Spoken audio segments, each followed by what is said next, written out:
欢迎来到科学思语频道。脊髓灰质炎进展、挑战和消灭脊髓灰质炎的努力。介绍：脊髓灰质炎是脊髓灰质炎的简称，是一种高度传染性的病毒性疾病，主要影响5岁以下的儿童。脊髓灰质炎曾经是全球流行病，但世界在抗击脊髓灰质炎方面取得了重大进展。通过广泛的疫苗接种工作，该病已在许多国家被根除。然而，在世界上彻底根除脊髓灰质炎仍然存在挑战。在本文中，我们探讨了根除脊髓灰质炎的历史、影响、疫苗接种工作、挑战和全球追求。历史视角：几个世纪以来，脊髓灰质炎一直困扰着人类。第一次记录的脊髓灰质炎爆发生在19世纪末。随后的流行病变得越来越具有破坏性。脊髓灰质炎在20世纪中叶达到流行病程度时引起了国际关注。这种疾病导致广泛的瘫痪和死亡，使幸存者终身残疾。有效疫苗的开发标志着抗击脊髓灰质炎的转折点。疫苗接种改变游戏规则。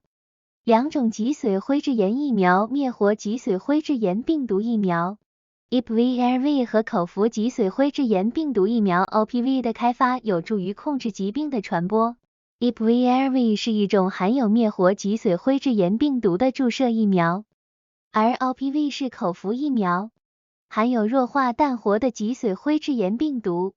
这些疫苗在减少全球脊髓灰质炎病例数方面发挥了重要作用。全球努力与进步。全球根除脊髓灰质炎行动 KPI 于1988年启动，是各国政府、国际组织和合作伙伴之间为在全球范围内消除脊髓灰质炎而开展的协作努力。KPI 的主要策略包括高常规免疫覆盖率、国家免疫日监测以及在高风险地区开展有针对性的疫苗接种活动。该倡议取得了显著进展，在全球范围内将脊髓灰质炎病例减少了 99% 以上。挑战与障碍：尽管取得了进展，但仍有一些挑战阻碍了脊髓灰质炎的彻底根除。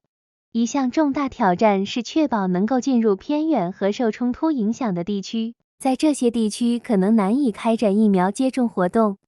此外，社区抵抗力错误信息和疫苗犹豫不决对实现高免疫覆盖率构成挑战。由于输入性病例在无脊髓灰质炎国家爆发疫情，以及脊髓灰质炎在某些流行国家的持续存在，也构成了持续的障碍。全球根除行动。国际社会继续致力于实现消灭脊髓灰质炎。世界卫生组织 WHO、联合国儿童基金会、国际福伦社和比尔及梅琳达盖茨基金会等组织继续提供支持资金和技术援助，以确保根除工作取得成功。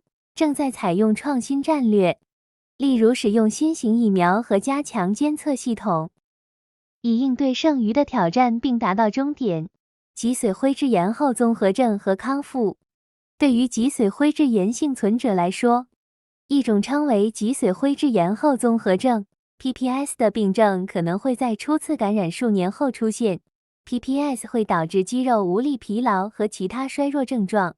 康复计划包括物理治疗辅助设备和医疗干预，旨在改善 PPS 患者的生活质量。前方的路虽然取得了重大进展，但彻底根除脊髓灰质炎需要持续努力和全球合作。持续的免疫接种运动、监测和社区参与对于实现和维持一个无脊髓灰质炎的世界至关重要。通过吸取抗击脊髓灰质炎的经验教训，我们可以加强全球卫生系统，更好地准备应对未来的卫生挑战。结论：与脊髓灰质炎的斗争证明了疫苗的力量、国际合作和不懈的奉献精神。尽管仍然存在挑战，但全球消灭脊髓灰质炎的努力仍在继续。目标是确保未来没有儿童患上这种毁灭性疾病。通过集体努力，我们可以让脊髓灰质炎成为历史，为子孙后代创造一个更健康、更有弹性的世界。